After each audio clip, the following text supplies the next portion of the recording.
So here is something to think about once you've implemented maybe an image field within a model.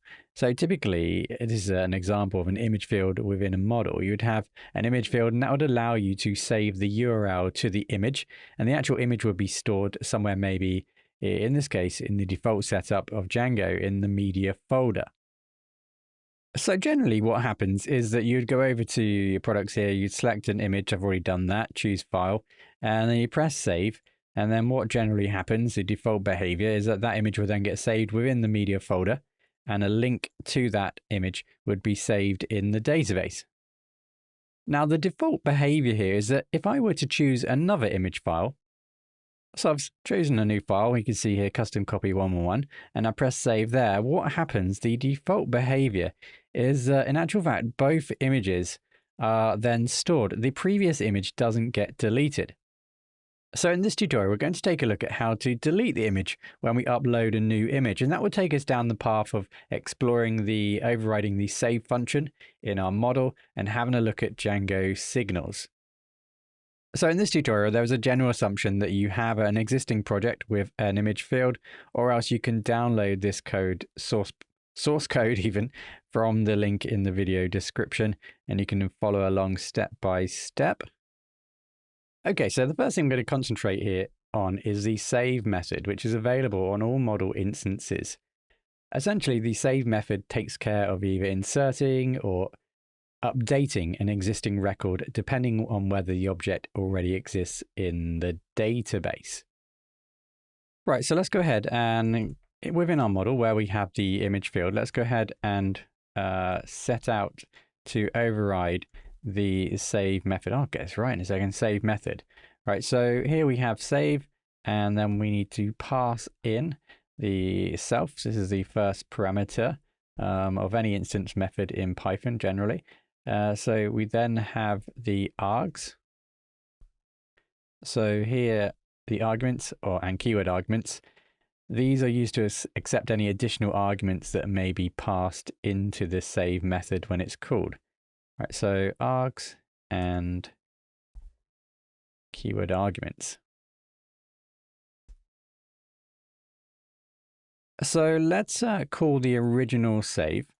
Now remember what we're doing here is we're overriding, so we can call the original save method to save the instance to the database. So if we just run super and then the name of your model, so product, and then pass in self and dot save. And then we can pass in any keyword arguments. And keyword arguments. Keyword args. Okay, so that's simply going to save whatever's been passed into the product table. So if we were to run this now, let's just make sure that the server's running. Let's go back into, for example, products. Let's just add a new product. Save. It looks like we're going to need an image. So I've added an image, I press save, and you can see it has been saved. So we haven't actually made any changes yet to the save process, but what we have here is a basic setup for saving into this model. Now, what we can now do, of course, is perform some customization. So any code that we place before this super, that's going to be performed before we save the data. And of course, we can also then write some code after the super to perform some additional information or logic that happens after saving the instance. Right, so here's the thing. If we were to save a new item into the database, it wouldn't have an ID. Now remember, behind the scenes, our model here automatically adds a primary key ID when we create this table. So there is an actual field here, don't forget, ID, and that's a primary key for the table.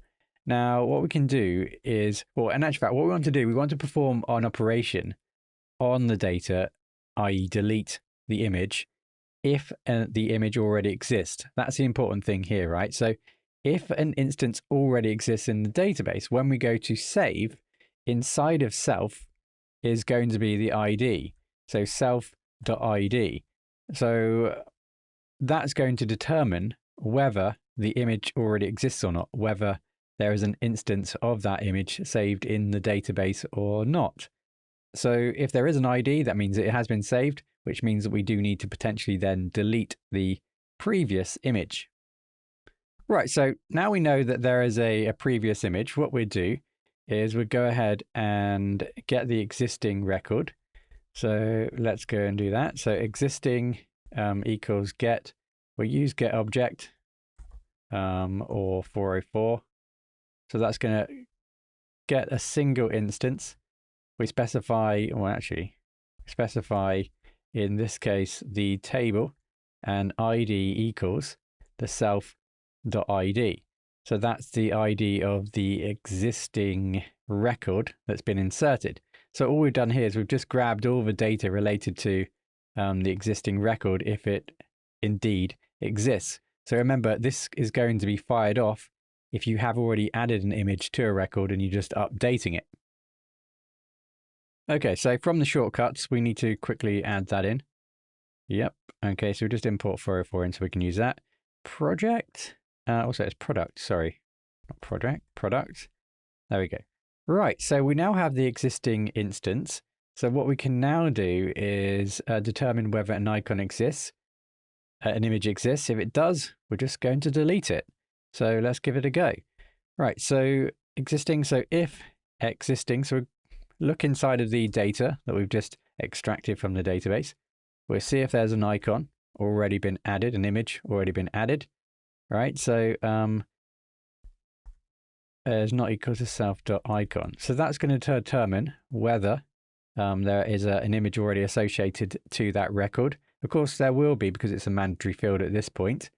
So that would return true, in which case we now go ahead and we get the existing icon. So we go into the existing record, we go into the icon, and then we just pass delete.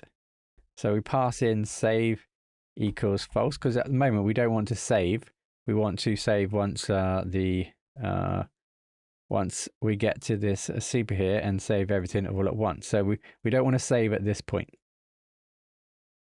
So you may be wondering at this point, well, what's the point of that? Because if I were to add a new image, an icon in this case, it would just simply override that anyway. Oh, that's true, right? So let's change this to null equals true and blank equals true. Let's give that a go. Okay, so let's not call it blank, it's blank, not black. So once you've done that, just restart the server. Let's go back into the products here and let's just try this again. So I just add a new file. So now when we add a new image and we go back to the product, we now have this option to clear. And what we can now do is we can actually remove the image. So I can save that and that should then remove the image. Now the thing is here, we didn't actually need to write this piece of code because Django just does that for us. But now I'm just going to tell you that was just kind of a warm up just to familiarize ourselves with the save method. So let's now get into the main event. Right. So we know that for sure that when we remove the image, because we've already done that, the images remain in the media folder. So now we want to actually remove the images. Right, so let's move over to Django signals then. So signals are mechanisms that allows us to get notifications when certain events occur within the Django application. So it enables different parts of our code base to communicate and respond to events without being directly kind of tied to each other. So here what we're going to be doing is we're going to be capturing the fact that someone might be either saving a new instance or in this case updating a new instance in the product table. And we want to capture that and then perform an additional action. And of course, that action will be to remove the previous image. Right, so let's give this a go. So we're going to use the @receiver declarator here. So we are going to need to import that in. So let's go back into the top here, and then from it's going to be the Django dispatch. Yep, from dispatch, let's import receiver. So this is going to provide us a way of actually capturing events. So now we just need to specify which event we want to capture. So receiver, let's specify models dot. So this is a type of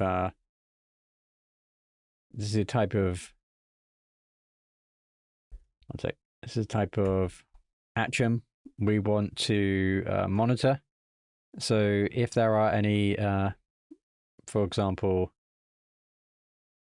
instances where we delete anything from the model, in this case, this model, then this is going to be triggered. Now, this kind of makes sense now because what we've done here is we've initiated a deletion of the previous icon. So this is going to trigger, in actual fact, this signal here. So it wasn't for no particular reason. We did this just to kind of showcase the save, familiarize ourselves with maybe pre-processing the data, as well as now triggering a signal to be captured here. So this is going to then trigger a signal. We're then going to capture that signal pre-delete.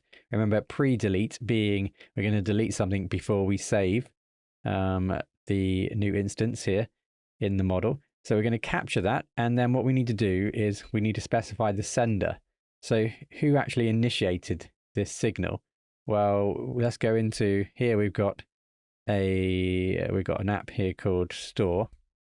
And inside of Store, we have a model, which is the product model. So product. So that's where it's going to originate from. So we've just essentially just identified where this is being initiated from. We only want to specifically capture this signal from this table. Right, so we're going to need some information, some data to actually perform some operations here. So delete files. So we call this function server delete files. We need to pass in here as the sender, the instance, and any keyword arguments. Right, so we're going to need the fields related to the instance that has just been deleted. So for that, we're going to say for field. So for field in, then we go into the instance here. That's the record that's obviously being worked on here. And then we use the meta.fields. So we're going to kind of loop through all the fields associated to that particular instance. And then we're going to try and grab a field. Now, if that field is equal to, in this case, icon, remember that's the field that we're working with. Okay. Then what we're going to need to do there is grab now the file and delete it. So let's go ahead and do that. So file equals get attribute. So instance, pass in instance and field name. So let me just summarize here. So what we've done here, first of all, is we've looped through the fields. If we find the field name icon, then what we're going to do at that point is we're going to get the information in that field. So we use get attribute then to get that information. In this case, it dynamically fetches the value of the field whose name matches the field name. In this case, it's icon. So we dynamically fetch that data from the database. And now remember, what's going to be in there is the link to the image. And obviously we're going to need to use that then to delete that image. So what we have now in file is a variable that will hold the value of the file attached, if any, of course. And now what we need to do is delete. So file equals, we get the file, sorry, then if file. So if the file exists, then we just go ahead and delete it. So delete, and then we set save to false, because at this point we don't necessarily want to save. Because remember, we're doing this before the actual save would take place. Right, so let's go for a summary. Now let's imagine we don't have any data at all in our database. We go ahead and we add a new name, an icon for a new product that gets saved. Right, so we've got the save function that's just going to save. Now, if we try to update this icon, then what's going to happen now is because this instance already exists, then the if statement here is going to return true. because it would have an ID. So therefore, we are going to try and grab the data associated with that instance that we're trying to update. And we'll then go ahead, and if the icon exists, we'll go ahead and delete that record from the database, or that data from the database.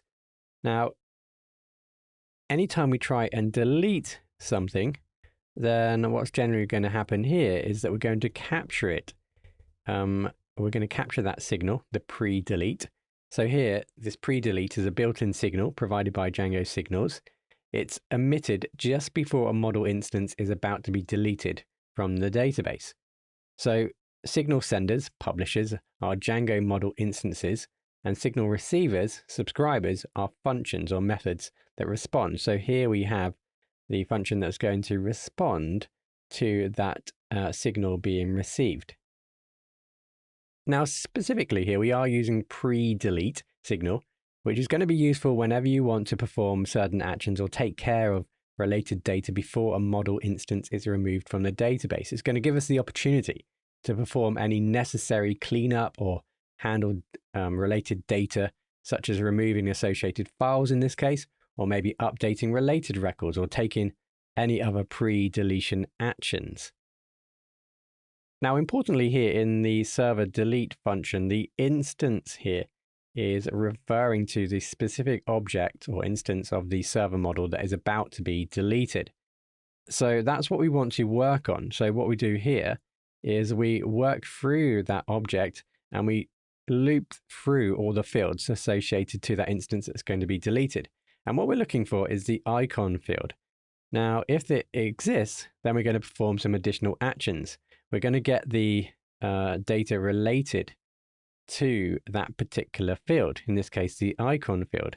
Then we're going to utilize that to delete the image. So if we see that in action, let's just go ahead and remove all the images here in the media folder. Oh, there we go. Okay, just lagging a bit for some reason. So we delete all those from the media folder. So let's go ahead and add some more data. So back in the admin, I'm going to add a new product, choose a new image, and then press save. That's going to be added then to media. So that's custom copy 104. Let's remember that. So now I'm going to update that image. So back in the admin, let's go ahead and choose a new image. Okay, so now I want to swap that with custom copy 116 PNG. So press save. So that's now been updated. Now, if I take a look here in the media, you can see the previous image was removed and it's just left us now with the new image, copy 116. So the question is, will it work without this block here? Let's take a look. So we removed this block to determine whether the icon already exists and go ahead and try and delete it. Of course, that is really a default behavior of Django. So let's see if this works. So back here in the admin, let's go ahead and choose a new file. So I have chosen a new file. This is going to be 104 PNG. So let's save that. Let's go back and take a look. So this time you can see in actual fact, it doesn't work. So the problem here then is that the operation that's being performed isn't necessarily going to be a delete operation. So there's no deletion signal, whereas we were explicitly deleting something previously. Now let's take a look, see if we can change this signal. So we're using the pre-delete. Let's move across now to pre-save. Now this, you can see, is from a nice little list here. So pre-save. So as you might imagine, this is going to then now be performed anytime we try and save or update anything in the product table. So the question now is, can we perform that same logic here where we filtered out whether the instant already existed or not? Now remember, what we're doing here is we're pre-saving. So if it doesn't exist, we've not saved it yet, potentially it doesn't have an ID associated to it. So let's see if we can do if instance if instance.id. So if it does have an ID, is not none, then we're going to perform this additional operation, right? Which is to delete the existing file. Right, so let's spin that up and see if that works. I'll just delete everything inside of the media folder for now. Let's go ahead and let's just create a new instance. Okay, so Z, let's upload a new image. Selected a new image, let's press save. You will need to choose a file. I'm just not showing you my folder structure. So choose a new file, press save. Okay, so it looks like we do have our image. So let's go ahead and see if we can update that now. So back into Z, let's choose a new file. So I've gone ahead and chosen a new file. This is custom copy 104, press save. Let's go back and you can see it works just the same. So I do hope you've learned a little bit more about the save function here in our model, and a little bit more now about signals and how we can potentially utilize them to perform additional functionality on our instances that are being saved or updated in our database. Don't forget the source code for this is available in the link in the video description. If you like this, and do check out our courses on Udemy, or like and subscribe us here on YouTube. It'd be great to have you in our community. Thank you very much.